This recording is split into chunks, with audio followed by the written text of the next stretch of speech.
Hello and welcome to Movies, Films, and Flicks. I am Mark Hoffmeyer, and joining me is a man that really wants to fuse together a cheeseburger with some cappuccino. It's Norbert Morvan. You're afraid to dive into the plasma pool, aren't you, Hoffmeyer? No. You're afraid to be destroyed and recreated, aren't you, Hoffmeyer? I'll bet you think you woke me up about the flesh, don't you, Hoffmeyer? But you only know society's straight lying about the flesh. You can't penetrate beyond society's sick, grave fear of the flesh. Drink deep or taste not the plasma spring. You see what I'm saying, Hoffmeyer? And I'm not just talking about sex and penetration. I'm talking about penetration beyond the veil of the flesh, Hoffmeyer. A deep, penetrating dive into the plasma pool. And the Oscar goes to... Where is the Oscar for this? Exactly. Yeah. Exactly. Exactly. And you know what? This is a really random thought after a beautiful monologue, but this is one of the tallest central casts I've ever seen in my life. Jeff Goldblum, 6'4", Gina Davis, 6 foot, and then you have, oh man, I keep forgetting his name, Stathis, John Getz. He's 6'2". Yeah. I think if you took the 3 leads in a movie and combined their average heights, like male, female, male, this might be the tallest core trio of actors ever on screen. And not only that, when you do the research on this, brother, they were scared of the baboons that they had on set.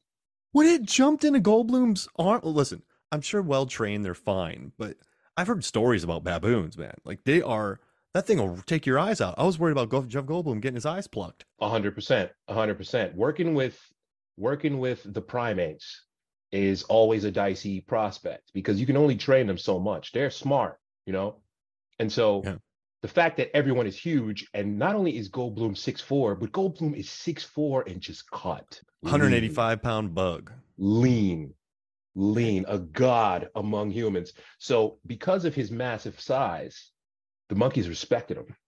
Oh. According to the research, the background research on this is fascinating, man. Because he was big, he was the alpha. And so they always bow down to him out of respect. Oh, that's amazing. And listen, like it jumped right into his arms. Yeah, it was cool. Yeah, cool. It was just chill. It made me want to hug a baboon. Man, chimpanzee will literally tear your skin off. Take your neck, your neck flesh out. Yeah, they are at least xenomorph strength compared to human beings, man. Do not act with a monkey that you are not 100% sure on. I'm sorry I killed your brother. I didn't mean to do that. Look, again, this is 86. 20th Century Fox had sci-fi on a chokehold at this point. Because 77, they released Star Wars. 79, Alien, right? 1980 is Empire Strikes Back. 80? I thought it was 81. 81. Yeah. Right? A few years after that, you get Return of the Jedi. Aliens comes out in 86, and this comes out in 86. You're right. It was 80. Chokehold. And not just because these movies are good, but because they completely changed what science fiction could be, right? Sigourney Weaver gets nominated for Best Actress in 86. She loses to Marlee Matlin, Children of a Lesser God. This right here, the plasma pool, every monologue he has in this, I'll hurt you if you stay. All of those, they're chilling, and he's 100% committed. Oscar goes to Paul Newman, Color of Money. He wasn't even nominated. I'm tight. Don't ask me about the Academy Awards, man. No. So I've had to do so much work on the Academy Awards. I've had to look up every actor, how old they are, how many nominees, what type of genre movie they're in. I've had to break it down, and it's screwed. So I'm very nihilistic when it comes to the Academy Awards. There's so many people who are outraged, and that's not how you fix something, by being nihilistic. I'm like, y'all, there's probably 200 performances that could be nominated for an Oscar. Only about 18 of them are going to get heavy money behind them. Right. Like, it's not the best performance. It's the money. It's like the politics. It's if Weinstein's running things. I mean, look at Shakespeare in Love. Like, look at Crash. Like, look at all the King's Speech. It's so rigged, and it's so many people patting each other on the back that it just makes me want to puke. And then there's beautiful movies like After Sun and Decision to Leave that in 10 years from now will be considered art, and Mad God. And they didn't even get a single nom. And so it's don't yeah. I got it's not even worth being mad about anymore because it's No, just such a rigged system. And listen, no. like I kind of like the system because I get so many screeners, but I also really go out of my way, man. Like this sounds bad. It's a very first world problem, but I try to go out of my way to watch as many movies as possible Mm. that I can. But I think a lot of people don't do that. So I don't get me You're started. But you you're a good human being. It's the difference between me and you, brother. It always I, has been. I feel like I drive myself insane watching so many movies towards the end of the year, just trying to catch up. And but I don't think I could ever turn in a list that's not comprehensive. Like I want to be a comprehensive list, and like also to listen.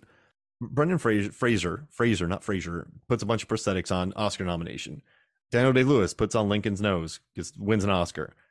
Jeff Goldblum completely commits himself to wild amounts of makeup. Dude. He's drinking coffee before every set. He's lifting weights. He's getting jacked. He's dropping monologues.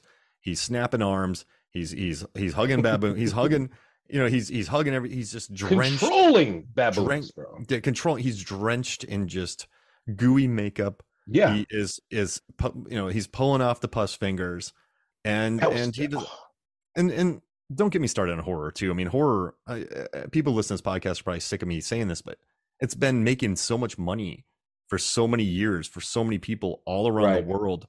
Like look at the 20s, like German expressionism, then the monster movies of the 30s, and the creature features of the 50s, and the communism scares of the 50s, and then the late 60s to 70s, the Exorcist, Jaws, when they actually got some love, and the slashers of the 80s, and then the 90s, all that. Like, so like now, like it's been making Hollywood and international cinema so much money for so long, but yet it's considered a lesser than. Right. And it's annoying. It's very annoying. It's sci-fi mixed with horror. And before the 80s in particular, there were these movies that would come out. I mean, sometimes you would see the zipper on the guy's costume, you would see the strings that are supposed to hold the hovering item. And so this is just it. And the irony is that, horror movies are for kids. They're silly. It was drive-through, right? It was B movie. Right, it was the second film of a drive-through, like just be silly creature features.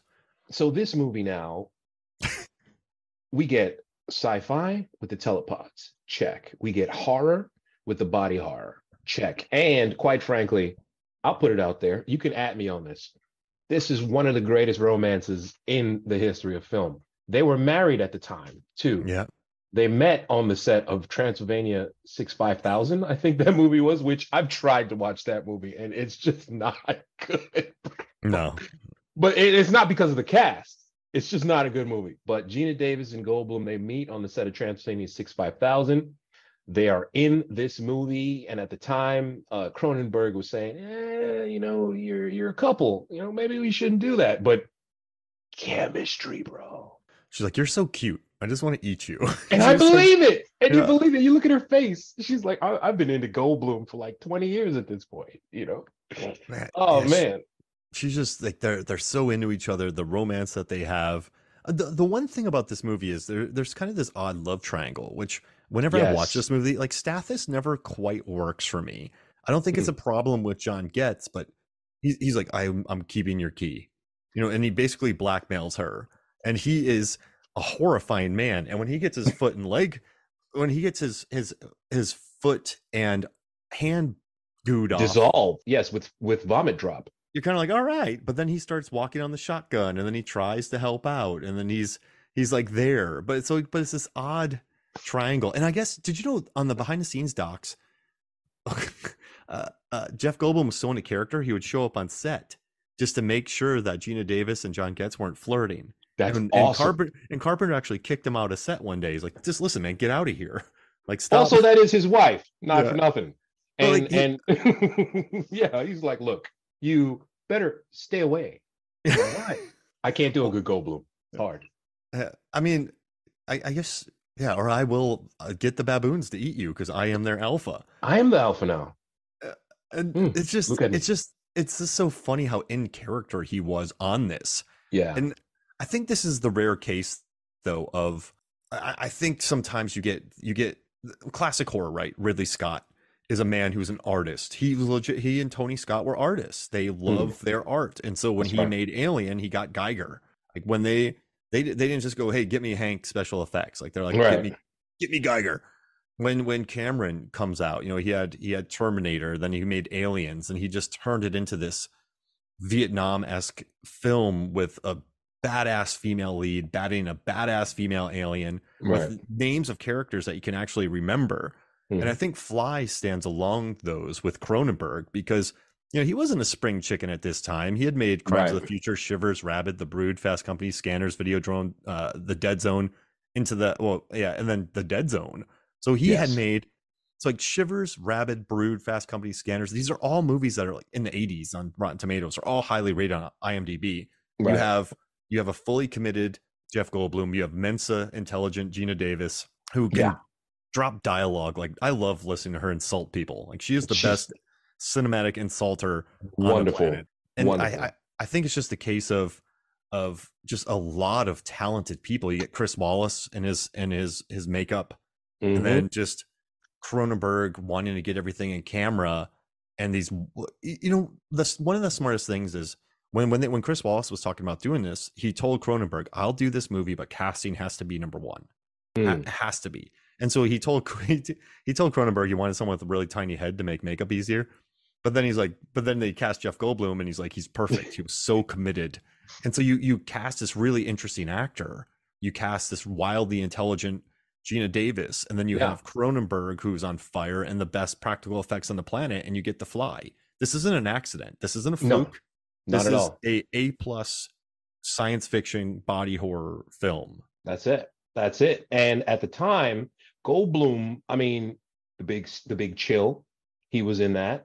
And so, he kind of makes an impression on you in that movie, but he's not a star yet. He's not in Jurassic Park yet. He was in 10 Speed and Gumshoe, the TV show with him, and oh my God, I just forgot his name. I'm a terrible human being. But they were doing, detective work. And that TV show went on for a little while, man. And it's a weird show. But Jeff Goldblum is knocking on the door to fame. And then he gets this. And beyond just the fact that he is committed, he has such an arc. He starts off as just this nerd. When I watch this movie, man, I believe him that he really didn't know that she was a journalist, but I know he did. You know what I mean? I believe him. Everything he says, I just want to be human. Help me to be human. I believe him, and I shouldn't believe him because clearly he's insane. You know what I mean? He's turning into a fly man, and he's insane. But everything he says, everything he does, I always believe him because he really does start off as kind of an innocent. You know what I'm saying? He wants to make these telepods. It's not even about money for him. You know what I'm saying? It's about, I got motion sickness. I don't like driving in cars. I don't like flying. So I've just created this thing that will literally move an object between time and space instantaneously because I'm just smart enough to do that. I almost got a Nobel Prize, but I don't care. I have 5 outfits that are all the same in my closet. It's just out of simplicity. I don't care about style. I don't give a shit about that. You don't get out much when she No. says that. You're like, yeah, and he's like, I have a cappuccino machine. Like he wants to make her a cappuccino. That's right. He really does. It doesn't occur to him that they might have sex. Okay. I believe that, and I'm not saying that he was a virgin at the time, but clearly he's not into chicks and style and being on the cover of Omni magazine or Particle magazine. Particle magazine. Yeah, he wants to make his machine so he doesn't have to drive in cars anymore. And that is either me being a stupid, naive idiot at the time, or the fact that Goldblum should have got an Oscar for this. I will go to my grave saying that. Brilliant. I mean, he should have, because once again, he created something here. I mean, alongside Cronenberg, Chris Wallace, and Gina Davis, he created something here. And I mean, I also want to know how his character installed that metal bar in his office, because that thing's sturdy. When he starts doing the gym, sorry, but yeah, but I mean, He's in a loft. Okay. It's because it's a loft. The loft is in Mill Street and Parliament. It's stand-in for Brundle's home and laboratory. Distillery District's old brick warehouse provides a stark contrast to the futuristic experiments happening within. It is in Toronto. And it's the same thing they used in Naked Lunch for the Interzone. They used that area as well. Mm-hmm. When I worked in Toronto, I made sure to go to Mill Street, and they have a brewery there. Yeah. Yeah. I used to love going down there. Yeah. I mean, now it's all like it's gentrified. Expensive. Yeah, exactly. Exactly. But at the time, it had that kind of meatpacking district New York vibe. He picks up this woman and he drives her to the place where the Warriors have a fight, you know, and I'm going to show you something interesting. And she just falls for, okay, sure. You know, when they get out of that taxi, it looks like they're going to be murdered. It doesn't look like he's a scientist. It's a greasy ass place, man. Yeah. It's cleaner on the inside. He's just got game too. He knows what he's doing though. You listen to him, the cappuccino, the talking, like I was just naive. I just love this movie made me fall in love with Jeff Goldblum. And I hate romance. I'm not a fan of romantic pictures and rom-coms, but this here, oh my God. I was just like, just so much game. So much game. Gets into the apartment and just doom doom doom doom doom because he's a real jazz pianist. He's just, I got sweat. Oh, you've seen him now. I can't let you leave. Boom, boom. Oh man. And they do such a good job of, I mean, they immediately put you into it. I mean, you're in this party and then you are immediately kind of thrust into their conversation. And so you're already, I just like that. They chuck you into it, and then Veronica and Seth go back to his place. He says immediately what he's doing. He sends her stockings into teleportation, and then the movie kicks off from there. And I think the whole plot of this movie is like, listen, jealousy, cool it down. Yeah, calm down on the champagne. Wait a few hours. Calm down. Do not test yourself, and because you are jealous. I think that's a pretty good jealousy. Jealousy kills, brother, 100%. Because before he gets drunk, you know, from the desk of Stathis Barnes. How about under the desk of Stathis Barnes? He gets drunk off champagne because he doesn't drink. Yeah, and he's ripped. And then he jumps into the machine. And I always feel so sad when that fly goes in there. I feel sad because he's such a good dude. He seems to be a good dude anyway. And the parallel is just before that, Stathis, I'm onto something big. What? His cock? He's super jealous and embarrasses himself in the clothing store. Yeah, you're Stathis. Right. Jealousy, bro. Stathis Barnes. Amazing arc. Oh, man. Two tall, jealous men running amok. That's what this movie should be called. Insecurity is a mofo, man. That should be the insecure fly. Now, how happy are you that the ending of the film did not feature Jeff Goldblum's arm and head in a fly body being eaten by a spider? A spider. This is the thing. So many remakes are terrible, but when you watch the original Fly, the makeup is awesome. The 50s Fly, the makeup is awesome. That head is creepy as hell, and it looks super real. Great head. Impossibly real. And the hand is just gnarly. And that woman, when it was piercing classic 50s screams. But man, when help me, please help me, you just start laughing. And now all the fear is gone. Imagine 1986, you see this movie in the theater. Gina Davis. Oh God, no, blow my brains out, please. And then she goes, okay, bang. And then credits. Imagine you're in the theater for that in 86. Oh man, that thing just grabs the gun and puts it towards its head. Please kill me. Brundle fly. Yeah, just take me out. Please. That ending is one of the to this day, it's a gut punch. That the practical this shoot must have been all just waiting for the practical effects. And then the makeup in this movie. It'd be like working on Legend with Tim Curry. Like you show up at 4 a.m. and then you start shooting at 3 p.m. I'm on my 8th coffee, guys. They said it took 4 or 5 hours to put the Brundle fly makeup on him. And it got quicker. But the problem is there's so many different variations of it. It's not just one. You can't just, it's not like you're putting on a latex suit for the entire shoot. This is a variation of Brundle fly. So I Such a great mean, transformation. Yeah. and just watching him when he starts getting the kind of, for lack of a better term, marks on his cheeks when he breaks the arm and takes Tawny back to the house, and she's down the roll, and he's just snaps what Eric's arm, and just I look like a hooker to you? He just gives her a look like, I'm saying. she's like, well, I don't have to stay with my mom. Like, I love that. It's like, are you gonna take me for breakfast? The biggest burn is when Gina Davis comes home and he goes, oh, this is my mother.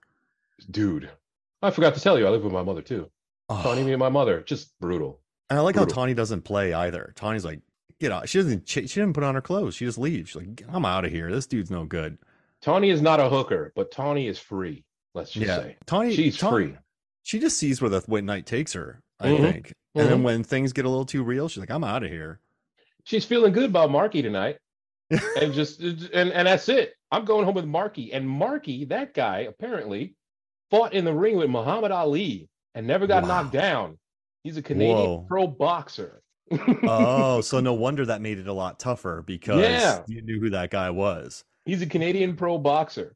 And Americans would say candy bar, but he says chocolate bar. Have you ever snapped somebody's arm while arm wrestling? I was going to ask you that because you're the gangster out of the two of us. You know what I'm saying? I have. Out of the two of us, you are the more a history of violence dude than Norbert is, man. You've managed to turn it around. You're an amazing human being. Pre-Norbert in 2008, around 2003, I think I used to weigh about 250 pounds. I could bench 350. I could press 185. I could curl 100-pound dumbbells in like each arm. I was a John Levingood, my good friend. He said I kind of looked like a cave troll.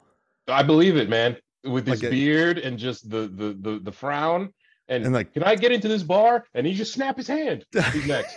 I was at a party and it was the two big people at the party, and they're like, you guys should arm wrestle. And we're like, all right. So we were arm wrestling. I had him pretty easy. Yeah. And then he went for like a final hurrah, and I just kind of was like, nah. And I pressed down, but I guess the momentum of both snapped his like right before, his ulnar bone. Yeah. Just, you heard a snap. He goes, did you punch me? I'm like, I didn't punch you. And his arm just flops down. So then I drove him to the hospital, and I know his brother was there. His brother didn't even take him. We got in the car. I drove him to the hospital. I hung out with him in the hospital. He got a huge cast put on him, and then we remained friends over the years. Ladies and gentlemen, Norbert's doing the podcast today with Brundlefly. Hoffmeyer's on vacation. He actually snapped the dude's wrist arm wrestling. You heard it here first. Movies, films, flicks, baby. I will never forget that noise, though, Norbert. It was I can imagine. Snap. Like, people outside heard it. It was just a snap. It was insane. And he's like, I remember that. Did you hit me? I'm like, no. Well, yeah. Then I watched basketball games while they worked on his arm. Sweet God. And then we remained friends. So by the time Brundle gets to the point where he gives her the plasma pool monologue because she can no longer keep up with him during sex, you know. How do you have any fluids left? Oh God, I think I'm watching that scene is where I became a man. Just Gina Davis. They're on the couch, and it's maybe 24 hours after he's gone through 48 hours, and now the acne starts to come up, and we get Chekhov's wound from the first time. Yeah, Chekhov's gun. No, ladies and gentlemen, we've got Chekhov's wound. Microchip in the back, or whatever a processor in the back. That would probably really hurt. And just the hairs coming out of the back of his, oh God, spider sense tingling. Absolutely, if you see that on anyone. You don't want a body full of these. Well, I've always been hairless. Oh, God. And then she gets him tested. She has the wherewithal to test him. He said, that's weird. And it is weird. Not for nothing, it is weird. But it's saved because she did have the science background. Mm-hmm. So, Particle Weekly. There it is. But somebody's got to put out Particle Magazine. The best thing about Gina Davis is she just radiates intelligence when you see her on screen. Doesn't matter what she's in. And also too, I just love her as a passenger in a car. Like there's what, Thelma and Louise, great passenger in a car. And then she is in Long Kiss Goodnight. Her and Sam Jackson woohoos at a woman, and she's like, how's your neck? You got whiplash? Like, she's just the greatest. And then she's the best car passenger in the history of if I had to make a movie about people sitting in a car, I would definitely put her in it, just quipping with like her fast cadence and her great dialogue. But yeah, no, I know I went off topic there, but No, that's fine, man. Those dimples too, man. She just catches you with that smile, you know. And Long Kiss Goodnight has long been just underrated action movie. Period. Point blank. That movie, well, had it come out now in this John Wick era, she would finally get the props for it that she deserved. Because that is not a bad movie. I don't mm-mm. care what any Rotten Tomatoes or any of the other ratings say. That is a great action movie. It's You know what? wonderful. It sucks because it's actually pretty good, pretty well rated. But I think Mm. in the '90s, man. So I remember watching it in the '90s, It and got since dragged. there was such a dearth, well, because it was after Cutthroat Island, and it was Mm, when Shane Black was getting 4 million a script. So it wasn't even. People were so caught up with the bombing of Cutthroat Island. They're like, oh, Rennie Harlan's putting his wife in movies. No, his wife was a huge star before they met, and duh. then they're like, oh, Shane Black's getting 4 million. So it was all this blowback towards, and also Last Action Hero had come out Right, before that, I believe. When was Last right. Action Hero? Yeah, Last Action Hero had come out before. And let me check that real quick. Last Action Hero. Yeah, 93. Oh yeah. So like Yeah, Shane Black, like I think there was just a lot of animosity towards the people, not the movie. And also right. too, when I watched Long Kiss Goodnight, when she turns into Charlie Baltimore and Yes. cuts her hair and flashes Sam Jackson and just becomes unrepentant and a murderer, that's Yeah. not something I was like used to as a 15-year-old, because No one women were, was. well, like she does have a daughter in it. She has to keep her daughter safe. But for me, it was always like Terminator 2, mom, and then it was Ripley, mom, pretty much, and Aliens. And so it's just moms protecting their kids. And she does that to a certain extent. But when she goes out rogue and just starts murdering people violently, Violently. I was like, this is intense. This is a bloody movie. Yeah. I think people weren't ready for how badass she was. I really Not at don't. all. Not at all. Not at all. Because Cutthroat Island is one thing, but CIA slash just merc for hire murderer is a whole other thing. And unrepentant and gleeful. Yeah. Just You paid the price. She's doing the Bruce Willis, Arnold Schwarzenegger, Sly Stallone quips as she's murdering people. That was not a thing. It was absolutely not a thing, oh and that's man. why she got bashed. There's definite. She got bashed. Yeah, there's definite some definite misogyny there, man. Definitely. It's all good though. Sam Jackson says that it's his favorite movie to work on repeatedly. He's like, because I just love sitting in a car with Gina Davis and talking and acting with her, because you can tell She's they so like each cool. other. She's Yeah. so cool, son. She seems like such a cool person.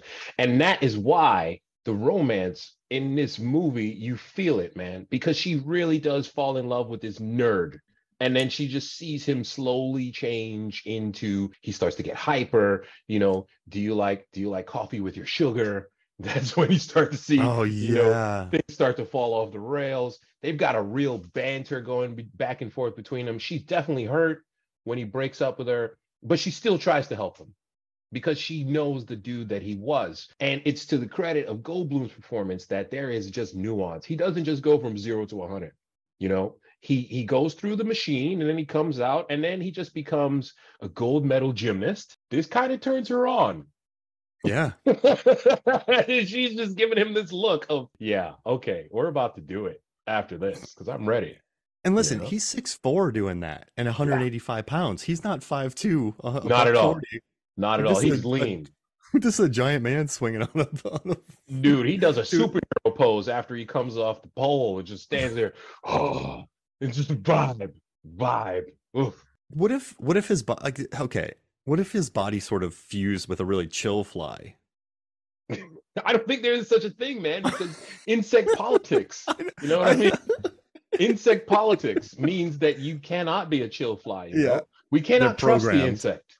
We can't. We can't trust the insect, brother. but he wants to be the first insect Eh, politician. But I was like, this fly's kind of a bro. But then, what if he just met like the Peter Sellers being there fly?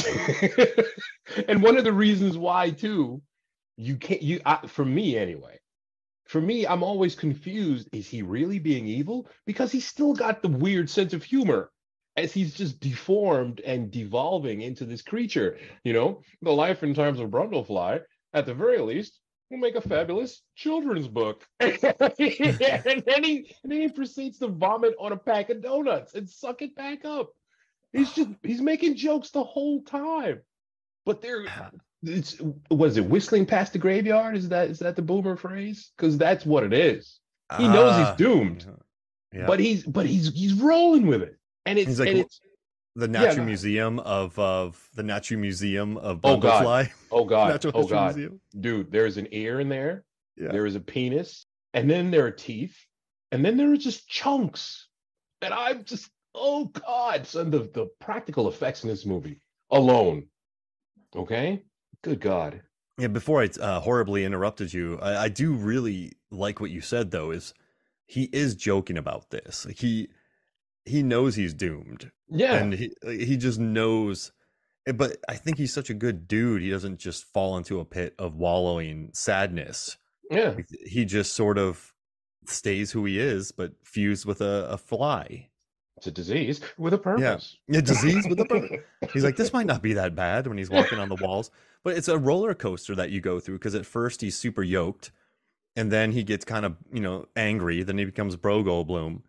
And then Yeah, his finger pusses and his fingernails come out. And then you get a little worried.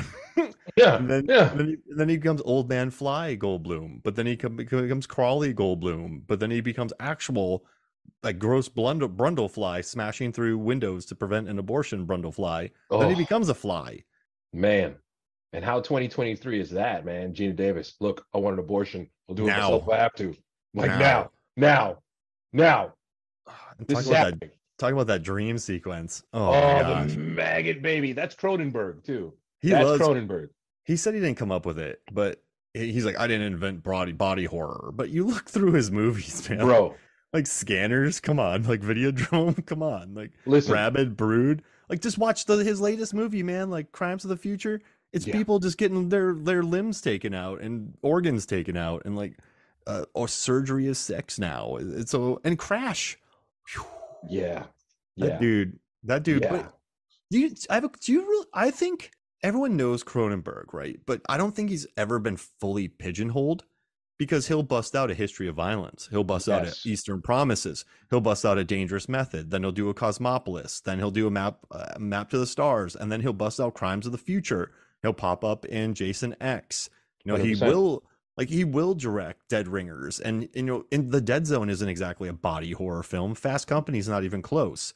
So No. this is a guy who a lot of people associate him with body horror, but I'm not saying he's Ron Howard who bounces around to every genre, Right. but he's never, you think about Wes Anderson, who I adore, but everyone's like, oh, pastel colors, he's so twee, oh, he's so, like, I hate him. Like, Terrence Malick, like, oh, write a script, Terrence, stop flashing your camera around, like, get over it. like Cronenberg, I think, has been able to really adapt since the 70s. And I think that's why he's still relevant today, is because he just knows he just knows, I don't know, for some reason he's been really good at adapting, but still being that guy. So he knows how to tell a story. That's the thing. He knows how to tell a story. He knows the elements. And this is the difference between the first and the second Fly, man, quite literally, Yeah. He got it. The original Fly, again, not a terrible movie, but it's and he took the core elements of that and managed to transfer it to the late 20th century. And it's not necessarily an AIDS parable, it's just disease. It's more of a cancer. And he gets it. And everyone kind of associates that with the AIDS crisis at the time in 86. Yes, at the time, everybody was saying AIDS. But I mean, people have to realize that movies went into production. I mean, there was a pretty tragic story with this film before it even started shooting. I mean, the original director, Robert Bierman, his daughter was killed in South Africa, and he had to back out of it. And then Mel Brooks was like, "Listen, we'll give you 3 months." But then he was like, "Listen, I can't direct a movie." So then they went and what Cronenberg was supposed to be doing Total Recall. But he realized, him and Dino De Laurentiis weren't going to be working together well, so then they went and got him. So I mean, this is years in the making. It really is. And the Fly original short story was 57 in Playboy. It was a short story. So right. I mean, the guy. I know a lot of people want to associate with that, and that's fine. You can do whatever you want, but I also just think that wasn't his goal. Like, I think he just wanted to tell a romantic film. It's like Titanic, dude. A romance on a sinking ship. This is a romance on on It's a melting man. he did melt. He did melt. It's just, oh my God. Oh, I don't feel bad for movie characters. I feel bad for Seth Brundle every single time I watch this movie. He is a dude I would like to hang out with. He is a Yeah. dude that would make jokes. We can have cheeseburgers. We don't even have to get drunk. We can just hang, and he will just put me onto some weird shit. And then he'll go to his computer, and his computer is mad snarky unintentionally, you know, and he'll just type things into his computer, and we would just have jokes. If primary element is Brundle, what is secondary element? Secondary element is not Brundle. That always makes me laugh, dude. That'd be funny if the computer followed that up with LOL. Yeah, exactly. Like, durr. Come on So now. Come on now, Brundle. fusion of Brundle and Fly at molecular genetic level, and then the music rises, and you see his eyes, and it hits you. It's holy shit. And it's not that you didn't know that that's what happened, but now he's realizing it because he's not a dude who's vain. He wears the same 5 clothes every day. And he doesn't shave. He's not a hairy dude. So when Ronnie tells him, "You look bad, you smell bad, and never been much for bather," finally looks in the mirror after she leaves, and he said, "Wait a minute, what is this acne? What's happening?" And now his finger shoots jizz. He just peels his fingernails off, and oh. I wish I would have seen this in a packed theater for several So do I. reasons. So do I. One is the fingernail scene, and mostly though it's the Stathis vomit, hand and leg and foot bit. Because Bro. imagine being in a packed theater with a balcony, just loaded audience, and just watching Goldblum belch acid onto Stathis and just watch his arm and foot melt. And the look on his face when he's doing it, he is gleeful when he dissolves that guy's hand. But he is full of joy. He does the blue, and the look on his face is, oh, I'm gonna eat this guy. He was gonna eat him. Oh yeah, I truly believe he was gonna eat him. I mean, why not? What else are you gonna do? Vomit drop, bro. That's what it's for. 86 was a good year for kind of acid, spit, or blood. So you had Aliens and The Fly. There it is. A lot of people melting. There it is. Just vomit drop, bro. Imagine, would this movie work if it was Sigourney Weaver and Michael Biehn? No, because we need the weirdo stuff of Goldblum. He makes it happen. He's got this documentary show that's on one of the streaming services, and he's just super sneakers. People really like sneakers, and when I lived in Pittsburgh, I used to enjoy sneakers myself in the middle of playing jazz on my piano. And it's just fascinating to listen to him talk about nothing. It is fascinating. You gotta have this dude, son. He makes this happen. Life finds a way. I mean, you can't substitute him. You know what's interesting what you just said? I think a lot of actors that they tried to be Goldblum or tried to be the character like Brundle, you could feel they're acting. Yes. But this seemed like more like Goldblum. He's clearly acting, but it seems like he's more inhabiting the character of Brundle here. And so I think many times when you see an actor try to play someone with quirks, you feel those quirks deep down in your bones. And you're like, this does not feel right. But you watch Jeff Goldblum. Now, lately, I do think he's leaned into it. And then you do feel it. Yeah. He hasn't just leaned into it. He's taken his car steering wheel and just pulled it all the way to the right. All the way to the right. While going 100 miles an hour on the freeway. All the way to the right, brother. And listen, more power to him. He's been crushing it since the 80s. So it's, I just think that he's able to pull this off because he can be charming, but then he can also be weird, but you don't feel it. Like, he's not a super sensitive dude. Like, you don't want a super sensitive person in this predicament. I don't think you don't want a Norton, like you don't want a Brando, right? You want a Goldblum, right? I think Jonathan Majors could probably do a good job in here. Yes, because he could be a weirdo without acting like a weirdo, if that makes sense. He will be weird. He will show vulnerability, but it won't come across as weakness or self-pity because he never pitied himself. After he squeezes the fluid out of his fingers, am I dying? Is this what it feels like when is this what happens before you die? He's just trying to put it together in a way that's logical to himself. But it's never, oh God, I'm dying. I'm turning into a fly. Oh, this is the worst thing. Never. And then he just embraces it. Look at Eats this. the donuts. What's this? I don't know. Like, I like that his apartment's destroyed, but we never see it. I'm glad we don't get a magazine getting swept off a desk scene. I like that his apartment's destroyed. Because listen, even if you are Brundle, you're gonna have some moments, man. You become a super powerful fly, and you realize you're dying. That you fuse with it, and your computer's being sassy. You're gonna wreck some stuff. 100%, 100%, 100%. And Gina Davis, Ronnie, she spends the film dealing with what is bordering on stalking from Stathis, but she still manages to stay within herself. I do love this dude. I would like to help him, but there's literally nothing I could do because we are messing with super science at this point. But I'm going to hold him down the best way I can, you know? She really was considering having that baby too. Oh gosh, but I mean, now, don't even get me started on the sequel. But I mean, so he set up 3 pods at the end, and let me look at my notes because I have way too many notes about this movie. No problem. So you have 3 pods, A plus B equals C. So he's looking to put another person in B, and then the 2 of them fuse, and then they go into C. Correct? Right. So if he just does that as a pattern, let's say they just keep finding people, does that technically mean he's going to become more human based on the fusion? Well, what happened, like you say, you mentioned the Fly 2. The son started from scratch, redid the code, which is how he is able to take the horrific capitalist and make him into a monster while he's completely normal. What Brundle was planning to do was not the same thing. He was literally going to just fuse them all together, which is insane. So he can have his baby. He would have his baby, which would be controversial in Florida. Sorry. But anyway, yeah, he wanted to fuse them all together. He did not want to do what Martin did in The Fly 2. Martin! I'm sorry.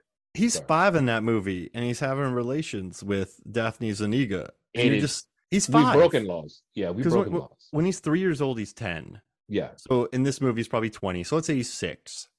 So he's 6 years old. Right. And then she immediately sort of gets in, like they immediately have a sex scene. I'm like, that's a 6-year-old you're with. Yeah. Daphne Zuniga, like Spaceballs, Daphne Zuniga, The Sure Things, Daphne Zuniga. Yeah. It's not her fault, man. He comes out with red hair and blue eyes as a product of a child from Gina Davis and Jeff Goldblum. You figure that out.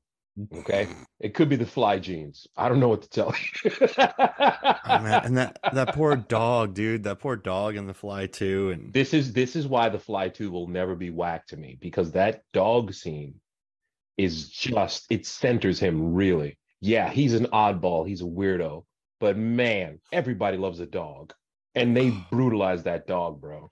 They do. Yeah. Oh man, but this it's you watch Martin. Martin. What? Who said? I have never said Martin. I've never said that in my life. Martin. It's not her fault. I don't believe it's her fault. Zuniga is a good actress. Zuniga? I always just say Daphne Zuniga. I always say Martin, not Martin. I say Martin. Maybe it's a New York thing.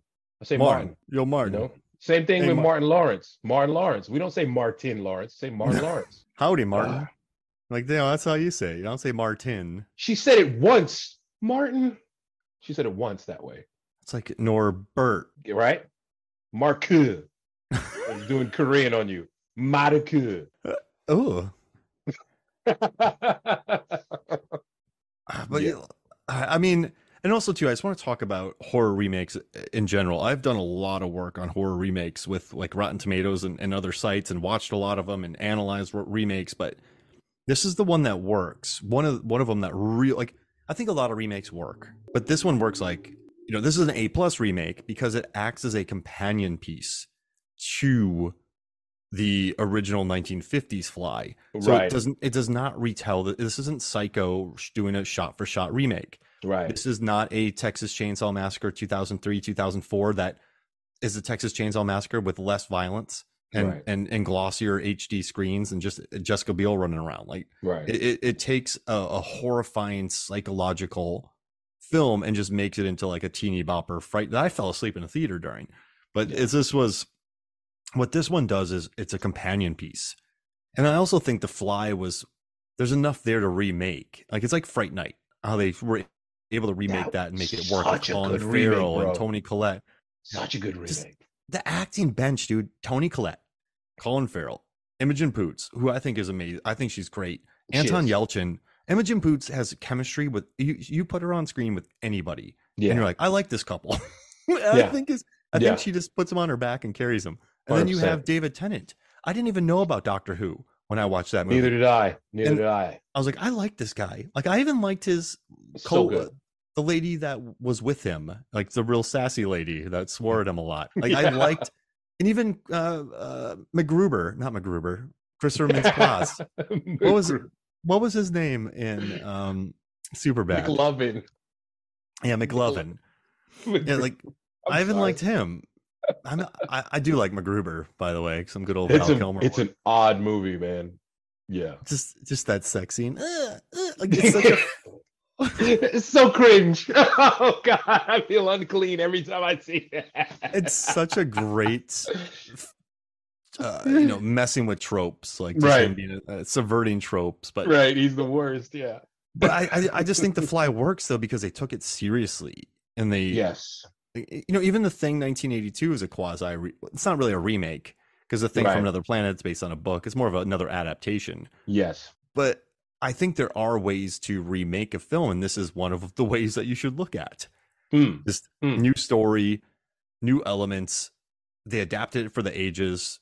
They brought in some pretty tawdry stuff. Yeah, but it still works. I'm not gonna say it works as like a date night, but it's 95 minutes. I just think it's an example of breezy. Definitely breezy. It's what happens is when you update things to modern times, it's a roll of the dice. But when you understand what's going on in modern times and you update something from the 50s and you do it properly. So we get abortion in here. We get wild science, because he was kind of careful, but not really. When he was doing his really super science, he did not take as much care as he should have. So we get that, the experimentation angle. We get the relationship angle. We get the toxic masculinity of Stathis. But underneath, very, very underneath, he even has an arc where he realizes, look, let me actually respect this woman and help her out, because he absolutely stalks her in his Maserati with a personalized license plate. He is a complete douchebag. Oh, yeah. For the longest part of this movie, he keeps that key. He just walks into her apartment. Felt a little bit scummy. Yes, dude, you're a scumbag. That's why you feel scummy. What do you mean you had a hard day at work? You sit in the office at Particle Magazine. We deal with all of these themes that are modern and nothing in terms of their character anyway, their personality, nothing is over the top. Nothing's over the top. Even as weird as everyone is. I mean, you're telling me there wouldn't be somebody like Stathis, a editor in chief who abuses his power. I mean, are you kidding me? And a teacher. Are you kidding me? Dude. That was the whole premise of the 6-year show of HBO Dream On with Martin Tupper.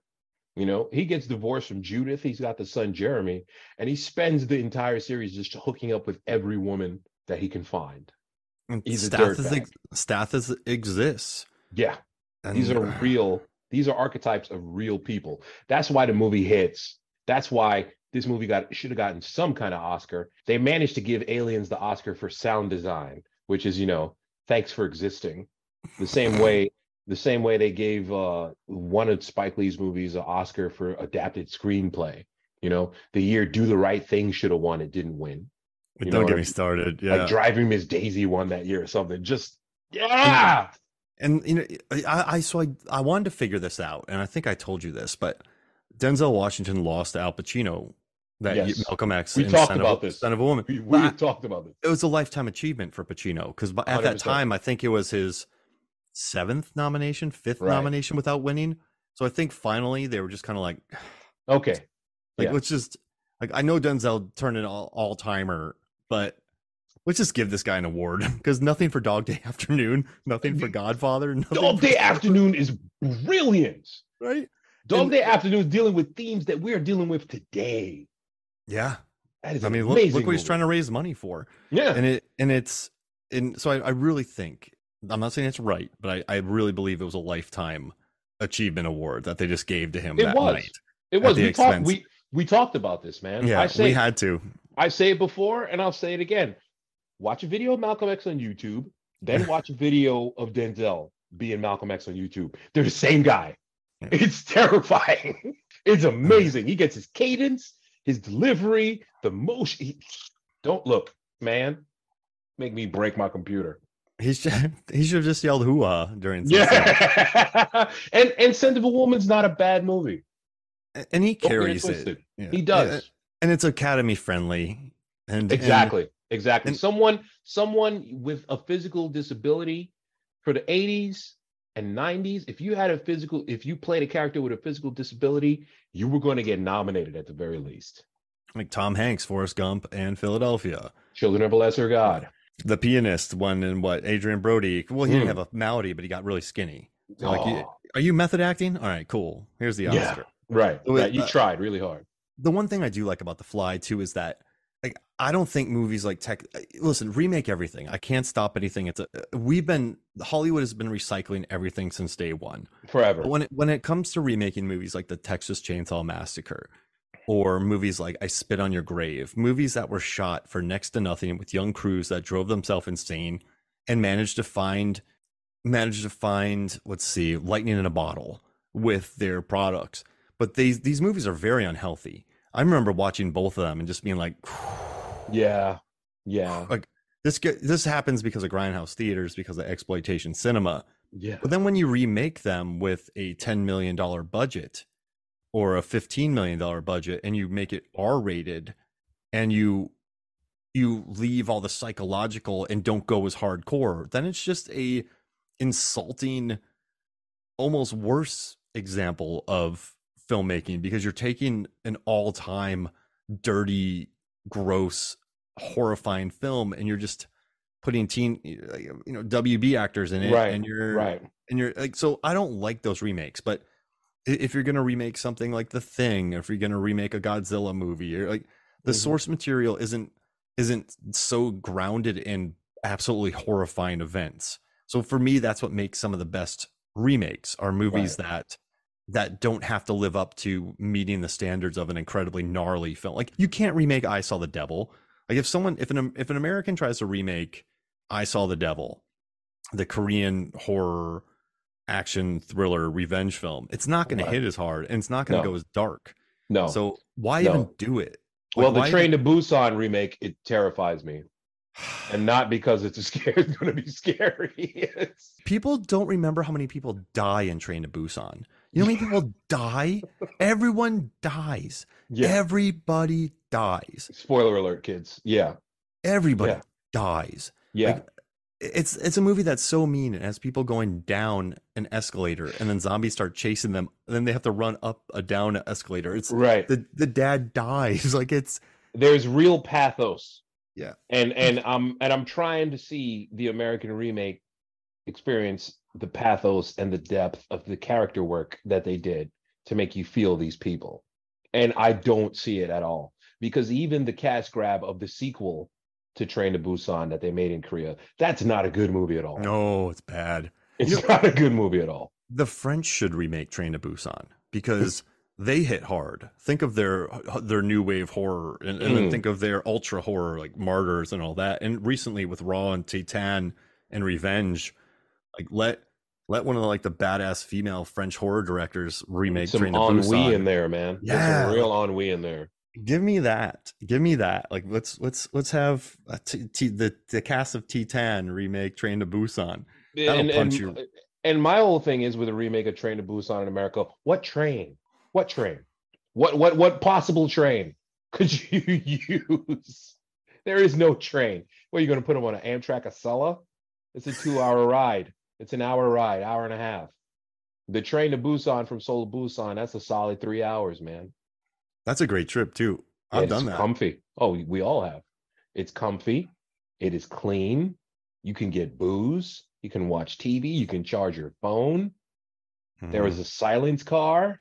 Whenever I Ugh. had to go to Seoul, I would on the bus I would bring my little iPod, but I could watch shows on it. So I would watch Chuck On a 2 inch on it. screen. Yeah, and I would just sit there watching Chuck. But coming from Florida, man, I thought that was high tech. I was like, It really yo, was because it was, bro. Because it I was like, was. look at me, guys. That's it. That's it. And so, in terms of remakes, The Fly nails it because the core essence of the story, man does super science horribly wrong, falls in love, tries to get help, not so much. Mhm. Ridiculous ending, erased. We get bleak ending. This is real life. That's the 80s. He nails it with this movie. So many things that they nail in this movie. Like even that montage when he buys her the necklace with the gold charm later Mm, on when she is sort of seeing what he's become, she grabs it and starts feeling the heart. Like they right, don't mention that. Like that's for you to observe. right. It's just another nice callback. So yeah, this movie's just so loaded with it, and man, it does bring up a lot. Like it's and I love that Goldblum is just a jealous dude, and you feel bad Yeah. for him, but bro, don't be jealous. He's never had a real No, relationship yeah, either. no, you're right, and It's all new to him. that's true. And like he hasn't learned those mistakes yet. Like he Right, still has to make those mistakes. right, right. And And so yeah, yeah, he's not ready for that no, yet. no. And she tries to do right by him. You know, I have to scrape off this previous life, Oh, that you was a know? great. Where's that line? Megan was listening to that. She's like, I love what Megan said. She's like, that sounds very written, but I love it. Yeah, That's one it's of those true. a writer high fives himself when they say that. I have a past life and I need to scrape it off and throw it away. Yeah, like scrape it off the sole of my shoe, Right, and right, like, but it's such a good line, right. and she delivered. And he is a scumbag. Yeah. So that's what you do with scum on your shoe. You scrape it off. And then he goes to break up. He goes to finally not necessarily just break up with him because they've already been apart. They live together and she kicks him out. He shows up, he's in the shower. She flushes the toilet while he's taking a shower, which is a very old school apartment thing that you do. It makes the water cold. He still doesn't get the hint. No, I'll keep it. He's just a dirtbag. And then he finds out that they're sleeping together. And then he just decides, okay, I'm going to put your secret story on the front cover of Particle Magazine. What does this mean? It means that I'm your editor and I'm shaping your material into a story. Petty schmuck. Like she says, he is a petty schmuck. And then they kind of make up. Okay, cool. You're going to be with Brundle. I'm going to help you with the story. I don't want you to disappear from my life. Seconds later, what about sex? I'm Like not saying love or affection, just stress relieving sex. Dirtbag. And I don't know, honestly, if he really means to hurt her because he does kind of happy to disappoint you. The vibe that he gives with that, it's kind of like, haha, I got you, but it's also kind of a melancholy in it. The he dude's a thinks good he's actor. I mean, he thinks he's being funny. This is a Right. highly entitled rich man in the 80s who's the head of a newspaper. And so I think he's Driving a very much Maserati, yeah, word. he is very much so in love with himself. And Yes. I think he doesn't like that she broke up with him, that she doesn't want to be away from him. This is more of a conquering type thing. And Right. so I think he is playing a game to a certain extent, but I do think he thinks he's funny. I do. Like the guy has I think listen, but you know, there's a thing about people, and I've learned this through the years, and you really learn how someone is during a crisis. And Hmm. so when she needs that help, he's there. So I think there are people who would fall apart, and he just happens to be a wildly entitled douchebag, but Right. he'll get your back, and he proves it. I He think does. Right. yeah, and I think some people just step up at that moment. Doesn't He matter did. who you are. I just think there are people who can, no matter where they are in life, they will be there. It's a And so legit arc. It's a legit yeah. arc for him. He does show up. You know, And listen, is Status Born still in love with you? How could he not be? I was like, you're right. oh yeah, that was a great line. You're so right, Gina Davis. Yeah, I'm in love that with was you a right now. perfect line delivery. And Perfect. I mean, listen, he loses his hand and his foot. Fair game. Like Hmm. don't be a weirdo. Hmm. Hmm. Don't He was. if you hadn't been such a dirtbag, he wouldn't have put himself in the thing with the fly. Seriously. Seriously. Oh man, what a good and great practical effects. That poor baboon. There's a deleted scene where he puts the baboon and a cat in a thing, and then he beats it to death with a pipe. This is what I heard, and I'm glad I didn't get to see that. I They don't ever want to see that. they showed it on the doc, and he's Oh just whapping no. it with a pipe. And even in my head, I was like, I don't want to see this. Like, No. get away from me. But yeah, that's not a good moment. But Ugh. I'm really happy that you suggested this movie, though. This is this. It's quality, and I haven't covered much Cronenberg. I've talked about Nightbreed, but he didn't direct that. He's just a serial killer. So Yeah. it was fun to kind of check this film out and sort of think about his movies again, get his movies back on the radar, especially Crimes of the Future. And I gotta tell you, watching History of Violence and how quick the violence is in that movie Yeah, it is. blew my mind. Yeah, it When is. like remember when he kills a bunch of people and William Hurt's like, where did he go? And Yeah.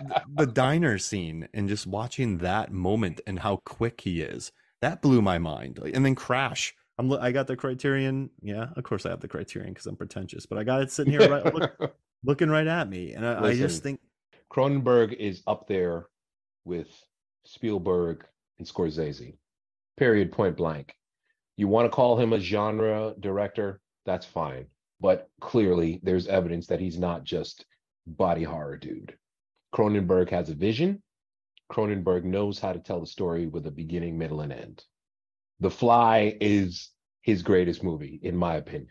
It is. and It is a perfect movie. and it makes me really happy to see that it has a 7.6 on IMDb, that it has a 93% on Rotten Tomatoes and an audience score of 83%. Like that's high. So Perfect movie. this is genuinely considered a very good film. It's a masterpiece. And I I love I don't say that about anything. It's a masterpiece.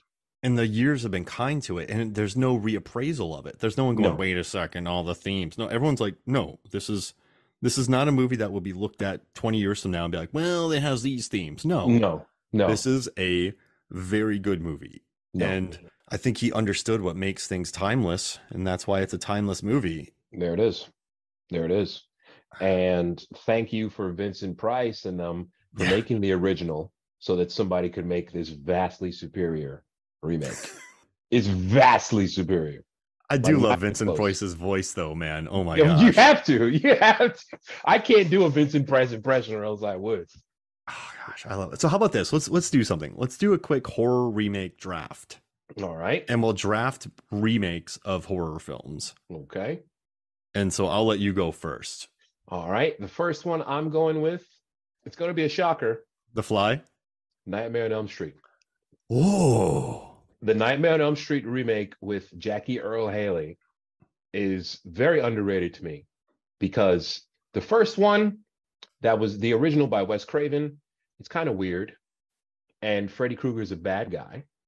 And, they say, he's a murderer of children. This one, they're kind of specific. He's probably a child molester. And on top of that, there is a strong vibe for the first act and a half. Maybe he didn't do it. Mm-hmm. That was believable to me. It was believable to me that, you know what? He might have done something bad, but maybe he wasn't that bad that they had to burn him alive. Of course, by the end of the movie, you find out, okay, yeah, he was doing that shit. That picture. But that was like a twist that I really appreciated. Because imagine if the parents burned Freddy Krueger alive, but he was innocent. Now he's just on revenge. Now he's just doing revenge. Exactly. And you have to kind of say to yourself, I understand it. I get it. That's a big twist on Nightmare on Elm Street that we have never been introduced to. That movie deserved better. So little. I think it did come out at a time when horror remakes. So I did a data post just showing the chart of how many were released. And it kind of was coming out towards the tail end of when horror remakes were getting kind of tired. Not tired, but the hype was gone. And so I think there was a general, not this. Like it's just another one. And so there was a few disappointments before it. And I just think it wasn't on the upward slope. This wasn't 0304 when horror remakes were riding high. Right. So yeah, all right, okay, That I'm gonna watch it again now, Norbert. I'm telling you, you go into it as clean a slate as you can give it, All right. and and ride with it as it's just, you know, he didn't do that shit. I was just like, what? No. Because if they actually had the balls to carry the movie, carry that throughout the movie, it would have been even better. I like what they did anyway, because you do kind of get the vibe that, because you see him playing with the kids and he's really friendly and nice and he's just being a weird, nice dude. You know, he's a gardener. He's a weirdo. He's a Mm-hmm. gardener. That's his job. He's always going to be a weirdo, but he's nice to the kids. Maybe he didn't do it. I love that. I love that part. I love that vibe of the movie.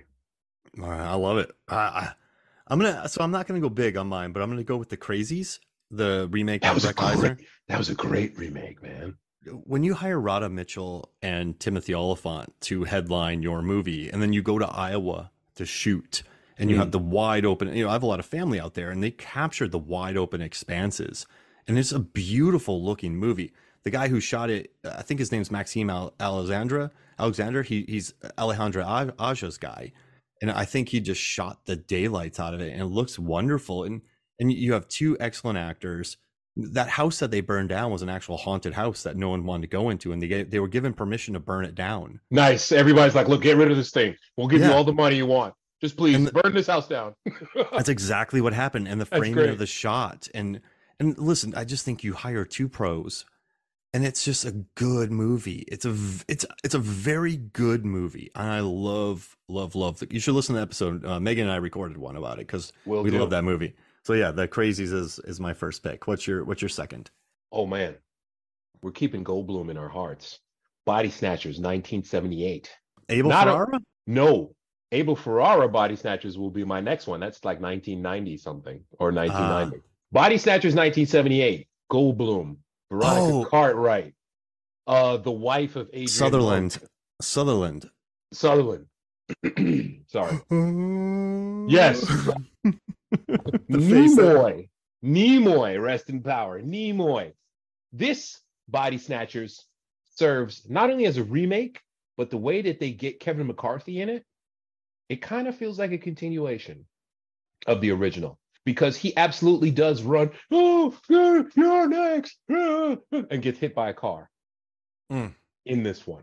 And this movie starts to touch on the alienation that people were starting to feel as the 80s were coming on, because people are getting more and more separated as the 80s are coming on. Money crunch. It's 1978, late 70s, early 80s.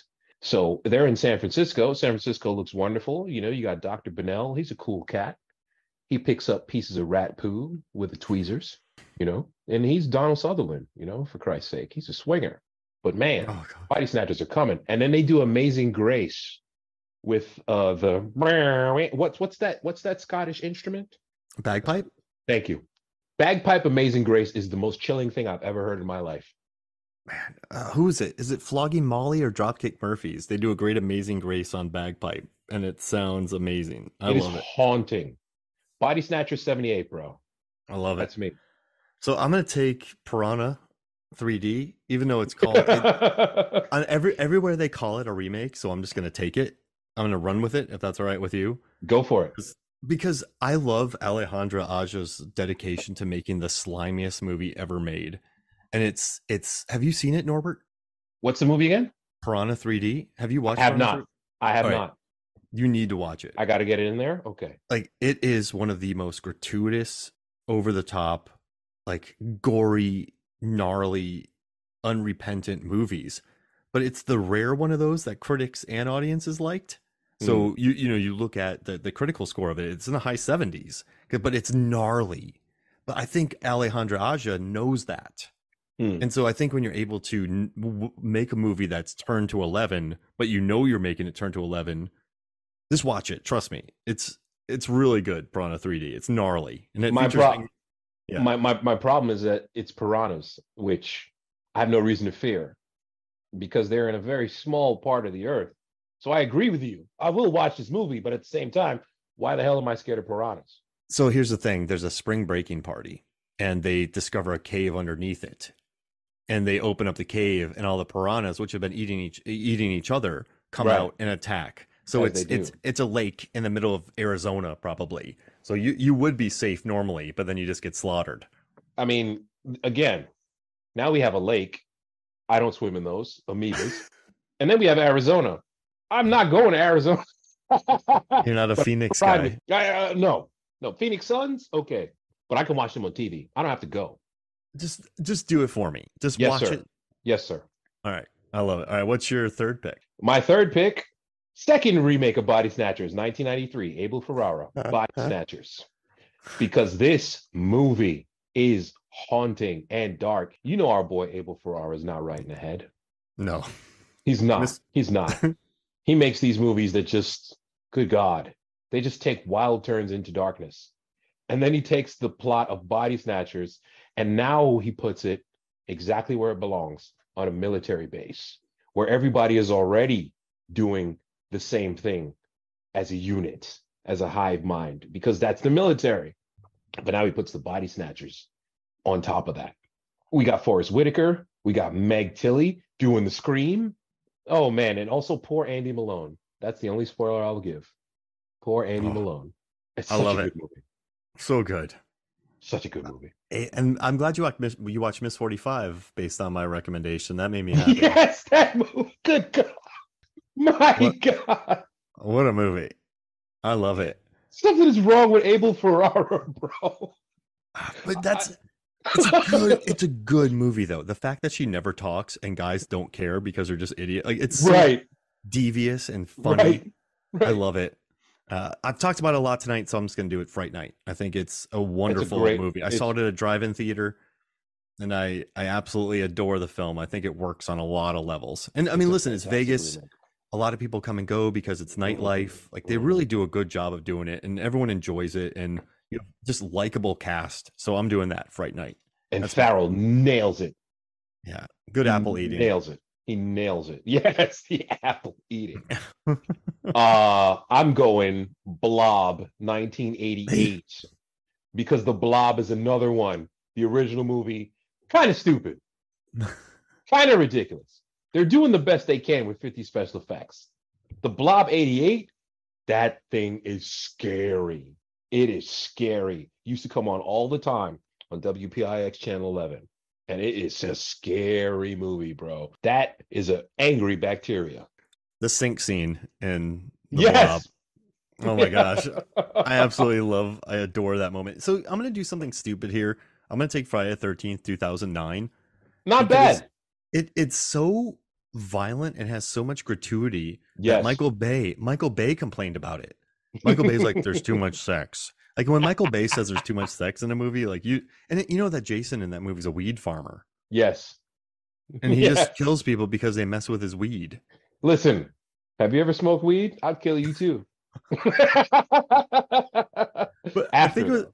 I think it was my third or fourth time watching that. I went, Jason's a weed farmer who just killed some kids that were on his land. Yes. Principalities, as they used to say. All right, what's your final pick? Fifth pick. Okay. Oh, final pick. Oh man. Okay. Uh, you know what? I'm going Evil Dead 2013 Oh yeah. because the only reason why I'm doing that and I'm not picking the Fly and the Thing is because those are already established as Cheat just codes. iconic. Yeah, Mhm. exactly. Evil Dead 13, she's going through withdrawal from drugs. So she's already like a crazy demon.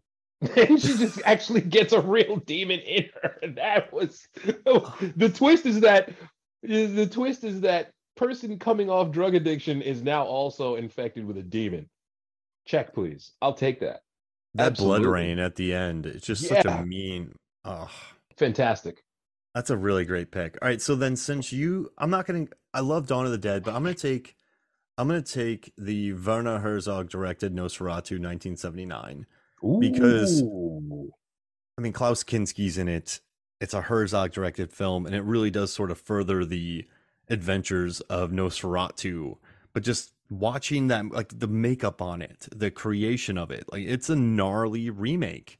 And I think it stands as probably one of the best ever made. I mean, I think the five highest rated remakes ever are Evil Dead 2, Invasion of the Body Snatchers, 78, Nosferatu, The Fly, and Let Me In. Let Me In. That was Yeah. I like the original. I like the Yeah, original. I like the original a lot more. I like the Uh, original. yeah, so I'm doing Nosferatu 1979. I Okay. do like well, my brother was graduating from boot camp in Texas.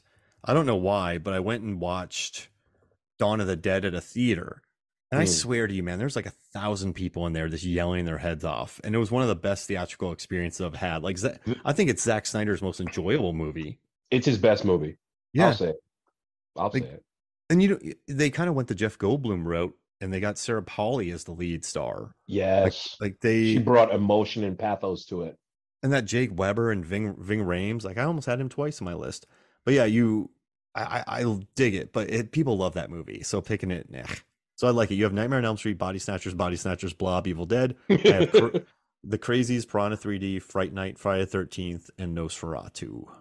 Honorable mention 13 Ghosts with Tony Shalhoub, just because it's ridiculous. Dude, and Matthew Lillard, bro. It's a ridiculous movie, man.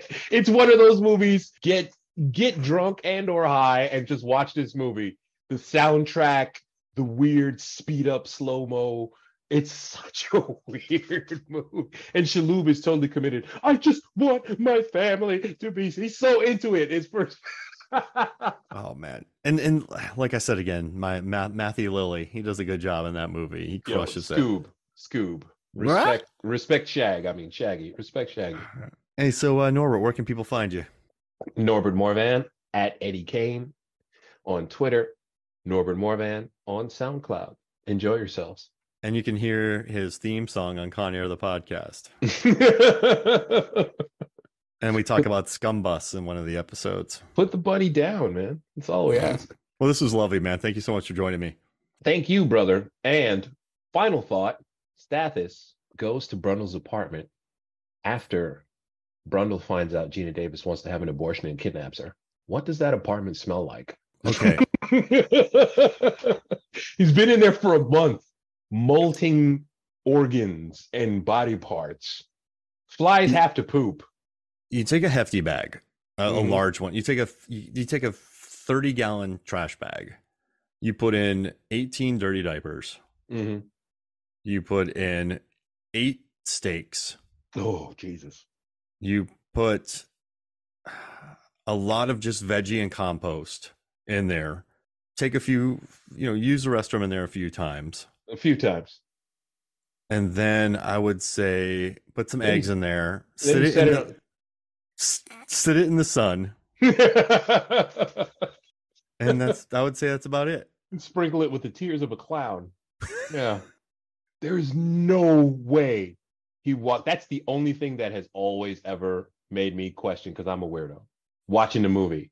Because I've been watching this movie on a yearly basis since '86. I mean, it's 90 minutes. There's no way you open that door and don't just get assaulted by just odor. You're just supposed to open that door and just go, sweet Jesus, and turn back. Like, I'm good. I love you, Ronnie, and just walk back down the hallway. I'm good. You can smell that from outside. You have to be able to, bro. That place has to freak. Yeah, no thanks. I'm leaving. Like, hey, Ronnie, you're great. You're good, Ronnie, but you know what? I will never get this out of my Armani suit. Enjoy being part of Brundlefly. Yes, in one beautiful body. You, me, and the baby. Oh, it's the ticks. But I will say, coffee led to good things in the 80s. Eddie Murphy drank coffee and did the Super Cop bit. And Beverly Hills Cop and Jeff Goldblum drank a lot of coffee on this set, and he had his performance. So maybe coffee. Where is his Oscar? Where is his Oscar? I go to my grave. For both of them. Shoot, I just had to watch Beverly Hills Cop again. He's perfect in that movie. Nails it. All right. So this is awesome, man. Thank you for joining me. Thank you, brother. Always the love. All right. So for me, Mark Hoffmeyer, for Norbert Morvan, this is Movie Sons of Flicks. We'll see you next week.